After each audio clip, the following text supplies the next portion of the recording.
Welcome to our journey through the fascinating world of atoms and molecules.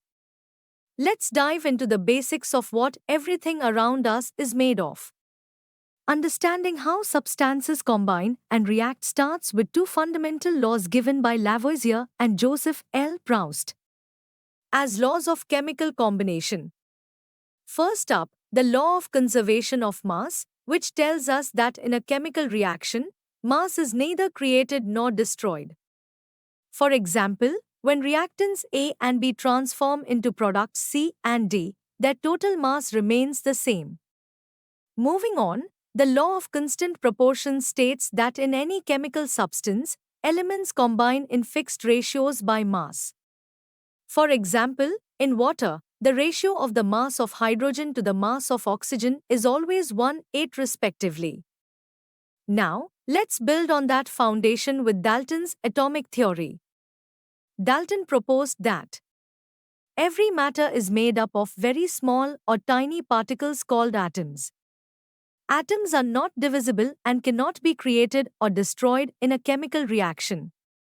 All atoms of a given element are the same in size, mass, and chemical properties.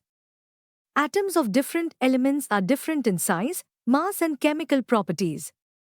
Atoms combine in the ratio of small whole numbers to form compounds. The relative number and kinds of atoms are constant in a given compound. Atoms are the smallest particles of an element that can take part in a chemical reaction. Speaking of atoms, have you ever wondered how small they are? Atoms are incredibly tiny. Atomic radius is measured in nanometers. To give you an idea, the atomic radius of a hydrogen atom is about 1 into 10 raised to the power minus 10 meters. That's really small. But to show atoms, there lies a method. Atoms of each element are represented by unique symbols, some of which were proposed by Dalton himself, like hydrogen, represented by a dot, and oxygen, represented by circle. But did you know? Some symbols come from Latin names, like Au for gold, aurum, and Fe for iron, ferrum. Here is a list of such symbols. Understanding atoms also involves knowing about atomic mass. Atomic mass is the total of the masses of the electrons, neutrons, and protons in an atom, or in a group of atoms, the average mass. The atomic mass is the mass of an atomic particle. This is often stated in terms of a unified atomic mass unit, as per the International Agreement, AMU. The average mass of one atom of an element, as compared to 112 at the mass of one carbon-12 atom, is called atomic mass. Atoms don't just exist in isolation, they also come together to form molecule.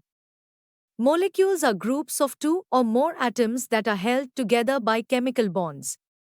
They are the basic building blocks of many things around us, like water, air, and even our bodies. Molecules are formed when atoms join together to share their electrons.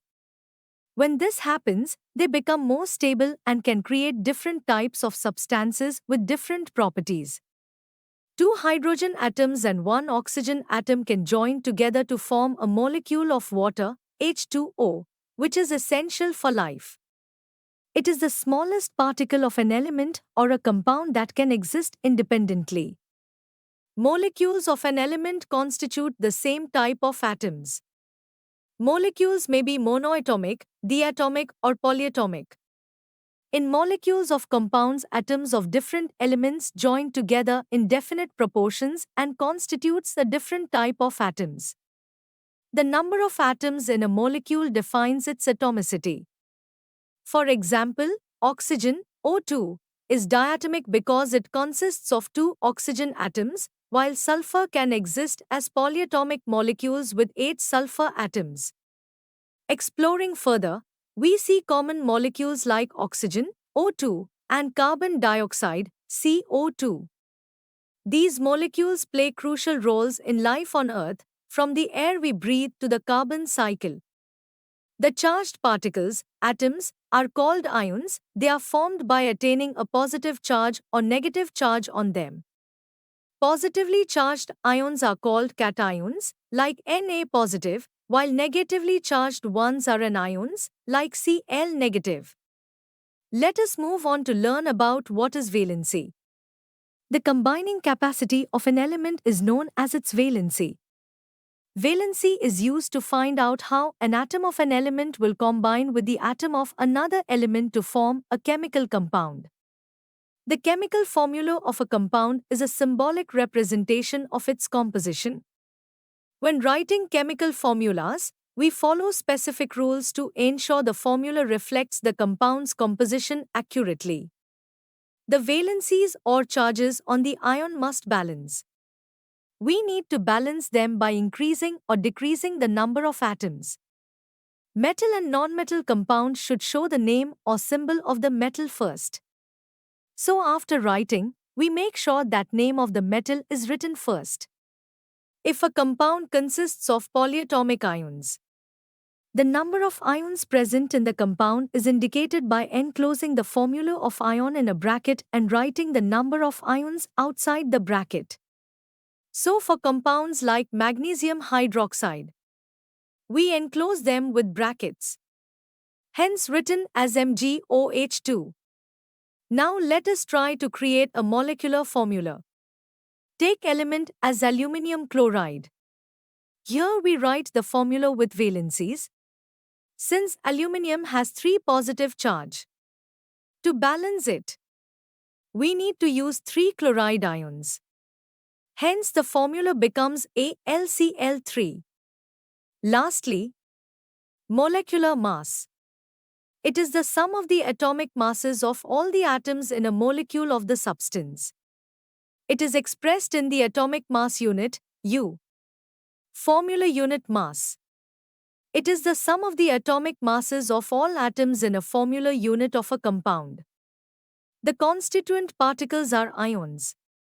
In conclusion, molecules, the groups of atoms held together by chemical bonds, are the building blocks of the world around us. They form the air we breathe, the water we drink, and even ourselves. We hope that you have understood the topic. You can now study chapter notes, watch video lectures and solve MCQ tests of this chapter on Edurif to ensure you score well in your school exams. And that's not all. You also get amazing courses for maths, science, English, Hindi, and much more for class 9. Thank you.